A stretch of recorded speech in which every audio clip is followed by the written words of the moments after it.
Hey bro, pay attention. This story sounds like a joke, but it's real life. Two young people, Max and Kate, they're 22, they're happy, they're in love, and they have a shared dream. A car, freedom, road trips. They also have 3 maxed out credit cards, 4 payday loans with insane interest rates, a court date in a week, and a suspended driver's license. Welcome to the story, How Not to Live Your Life. Today in this video, we're going to break down their situation, analyze all the mistakes, apply some tools, find a solution, and look at the result they got. Let's go. The problem. So a year ago, Max and Kate decided to move in together. Romance, breakfast in bed, freedom. But rent was $1,200 a month. Max works in food delivery and construction. Brings in about $2,500 to $3,000 a month. Kate's in college, works part-time, but mostly studies. Together, they make around $4,000 to $4,500 on a good month. And here's where Max does what a lot of guys do when they want to be the hero. He takes out payday loans. First one, $500 for moving costs. Second, $700 for furniture. Third, $800 for a laptop and tech. I'll pay it back later, no big deal, he thought. Kate didn't really question it. She's not into finance stuff. Trusted the guy. But here's the thing, bro. They didn't have one important skill. The ability to save. At all. Every paycheck vanished. Groceries from expensive stores, takeout, cafes, new clothes. Kate loved buying outfits, justifying it with, I need to look good on campus. And when it came time to pay the loans back, there was nothing. First missed payment, second, third. Collection agencies started calling within 2 weeks. So they did the second classic mistake. Took out new loans from other lenders to cover the old ones. The cycle closed. They stopped counting how much they actually owed. The interest kept piling up daily. Now they owe not $2,000 but almost $10,000. Plus fees, plus penalties, plus court costs, which are about to be added soon. The consequences. So here we are, 2 months past due. That's serious for payday lenders. Credit cards, overdue. Payday loans, overdue. From 3 different lenders. Max stopped answering collection calls, just declines them. Kate cries into her pillow at night when she thinks Max can't hear. But he hears, he just stays quiet. They got served court papers. Courts in a week. Multiple loans combined into one case because the creditors teamed up and filed a joint lawsuit. And this isn't just come in and talk. If they lose, a collection process will start. They could garnish part of their wages directly without their consent. Here's the worst part. It's not even the $10,000 debt. The worst part is his license got suspended. Max delivers food in a rented car. Without a license, he can't work. His income disappears overnight, literally. Tomorrow, he can't take shifts. That's $150 to $200 a day gone. They're paying $80 a day to rent a car for work. That's $2,400 a month. Plus gas, plus insurance. They're paying more for the right to work than they're actually earning. Oh, and I almost forgot. In a month, Kate's got to pay tuition for her year at college. $15,000. Which they just don't have at all.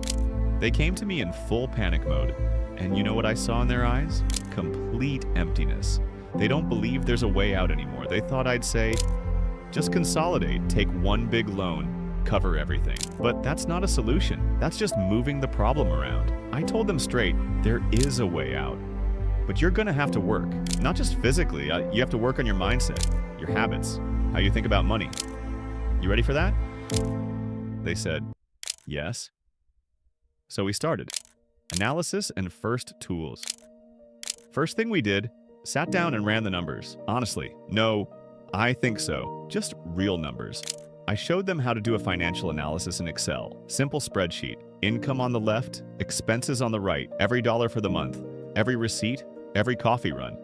And when they saw $2,400 on the rental car, $1,200 on rent, and another $1,500 on food and fun, their jaws dropped. They had no clue where their money was going. Thought they were spending $1,500 to $2,000 on living expenses. Turns out it was over $5,000. More than twice what they earned. $4,000 income. $5,000 plus expenses. This isn't a budget. This is a hole they're digging themselves. So I gave them the first rule. The 50-30-20 rule. 50% mandatory expenses. Rent, utilities, groceries, transport, phone. The stuff you literally can't live without. 30% wants. But in their case, that's debt repayment. Because debt isn't a want, it's a need. 20% savings. Even if it's just $50 a month. It's a habit. It's a skill. When you start saving, you stop being a slave to your paycheck. I explained. You can't spend 80% of your income on rent and food. You can't rent a car for $80 a day. That's killing you. Not just financially. You can't grow because every dollar is going to survival. Then I gave them something else. A book. The Richest Man in Babylon. You know what the main lesson is? An idea that's been working for thousands of years. You have to pay yourself first. Not credit cards, not lenders, not rent. Yourself. 10% of every dollar you earn is yours. You don't touch it, you save it. That's your foundation. Max laughed at first, said, "Savings? I've got court in a week." And I told him, exactly why. Start with 5% right now, even $50 to $100 a month. It's not about the money, it's about the habit, about believing in yourself. When you watch that savings grow, your mindset starts shifting. You stop feeling like a victim. The solution and the game. But just saying cut your expenses doesn't work. People need to want to do it. They need to actually enjoy the process. So we turned their debt payoff into a game. We grabbed a piece of paper and drew a roadmap. Each goal is a level, like a video game. Level 1. Call the lenders and negotiate restructuring. Be honest. I'm in a tough situation. I'm willing to pay. Can we work out a payment plan? Reward? Movie night. Level 2. Submit a full weekly budget report in Excel. Every receipt, every expense, every dollar accounted for. No cheating. Reward? Pizza. Level 3. Pay off the first credit card completely. Reward? A day off, no work, just rest. Level 4. Pay off the second loan. Reward? Dinner at a nice place. Level 5. Get to 0. All debts cleared. Reward? Party with friends. Boss level? Save for the car. Reward? A road trip to the coast. And you know what happened? They started enjoying the process. Kate made a pretty spreadsheet with color-coded tabs and graphs. Every evening she'd log the expenses, and when the numbers matched, she felt proud. That was her win. Max, instead of renting a car for $80 a day, found a delivery job that provides a company vehicle. Just like that. $2,400 a month saved. One decision. They moved to a cheaper apartment for $900. Not as nice. No fancy finishes. Worse neighborhood, but close to public transit. Saved another $300 a month. Started cooking at home. Bought meal prep containers. Took food to work. Stopped ordering delivery. Saved another $300 to $400 a month. And the best part, they stopped fighting about money. Because now they have a plan.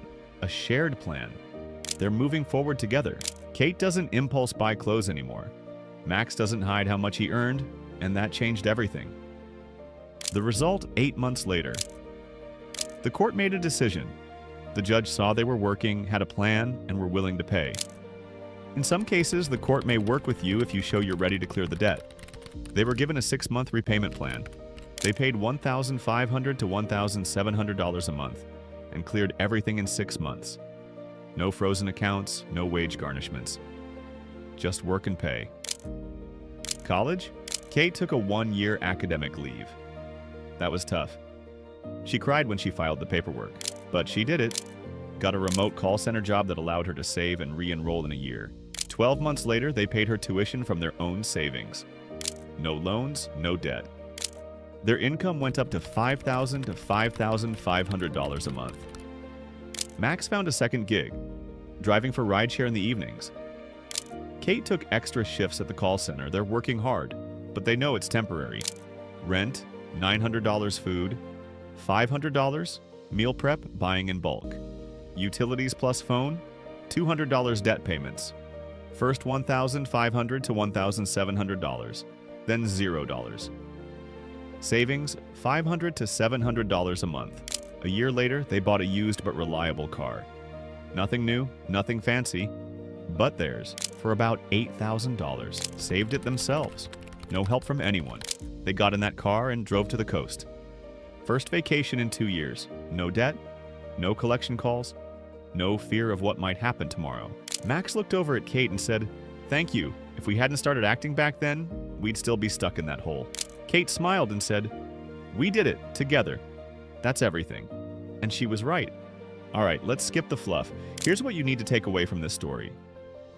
From my experience, never take payday loans. Seriously, the interest rates are 300 to 800% APR. That's not a loan. It's a noose around your neck. If you need money urgently, so borrow from friends, family, sell stuff on Marketplace, pick up a side gig for a few days, payday lenders are absolute last resort because getting out of that spiral is almost impossible.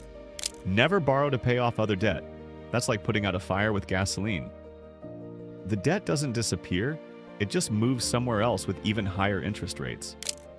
You're not solving the problem, you're just postponing it. And it gets bigger. Always create a budget. Just open Excel or grab a piece of paper. Write down all your income. Write down all your expenses, every dollar. See the real picture. I'm not talking about, I think I spend $500 on food. I'm talking about real numbers. You'll be surprised how wrong you are. The 50-30-20 rule works. Tested on hundreds of people. 50% on living, 30% on debt or wants, 20% on savings. Even if you're in debt, I save at least 5%. It changes your mindset. You stop feeling like a victim of circumstances. Rod Books, The Richest Man in Babylon is the foundation. It's written in simple language. No complex terms. Stories that teach you that wealth is a habit, not luck. And that paying yourself first is the main law of financial literacy. Turn debt payoff into a game. Seriously. Reward yourself for every small victory.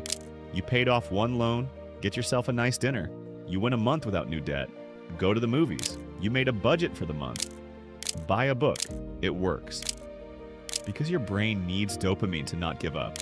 Without rewards, you'll crash. Don't be afraid of court. Sounds scary, but actually if you're working and ready to pay, in some cases the court may work with you and give you a payment plan. But if you don't show up, you lose automatically. And then the collection process starts. They can freeze your accounts, garnish your wages, seize property. Court isn't punishment. It's a chance to negotiate. Use it. Don't get credit cards if you don't know how to use them. A credit card is a tool, like a knife. You can cut bread or you can cut yourself. If you don't know how the grace period works, if you're not sure you'll pay it off on time, don't get one. Debit only. Build an emergency fund. That's 3 to 6 months of expenses. Sounds like a fantasy when you're in debt, but start small. $50 a month, $100. Over time, you'll watch that number grow. And when a crisis hits, you'll be ready. Write down your goals. Not just, I want a car, but specifically, I want a car brand X worth Y dollars in Z months. It makes the goal real. You can see where you're going. And when you fall off track, you remember why you're doing this. Talk about money with your partner. Don't hide it. Don't be afraid to talk about money. It's not shameful, it's responsible. Max and Kate stopped fighting when they started being honest. Hidden debt, hidden spending, fear of admitting. That destroys relationships faster than any money. And most importantly, don't fight about money. It destroys relationships faster than any debt. You're a team. You're together. If you fight, you lose. If you unite, you win. Money comes and goes. Relationships are what stay. Don't lose them fighting over dollars. Conclusion. Here's the moral of this story. Debt isn't a life sentence. It's just the consequence of your decisions. And you can fix it. Not in one day, not in a month, but in a year, in 2, it's possible. If you're ready to work on yourself, on your habits, on your mindset. Max and Kate got out of debt not because they're geniuses, and not because they got lucky, but because they learned to count money in Excel and see the real picture. Applied the 50-30-20 rule to their lives. Read one smart book and started thinking differently. Turned a boring process into a game with rewards. Stopped blaming each other and became a team. Weren't afraid to go to court and negotiate. It's not complicated. It's simple. But simple doesn't mean easy. It takes discipline. It means giving up quick pleasures now for bigger wins later. If you recognize yourself in this story, that means you're already on the right track. You saw your mistakes from the outside, and that's the first step to fixing them. The journey of 1,000 miles begins with a single step. Drop a comment. Have you ever been in a similar situation? How did you get out? Or maybe you're in it right now and looking for a solution. Share, we'll break it down together. Hit like if you want to support Max and Kate. Save this video to rewatch when you feel like taking out a payday loan or a new credit card. Subscribe to the channel. There's going to be a lot more useful breakdowns coming. And yeah, don't take out payday loans. They're expensive. They're scary. They hurt. But a car and freedom, that's forever. Take care of yourself and your finances. Good luck, bro. Peace.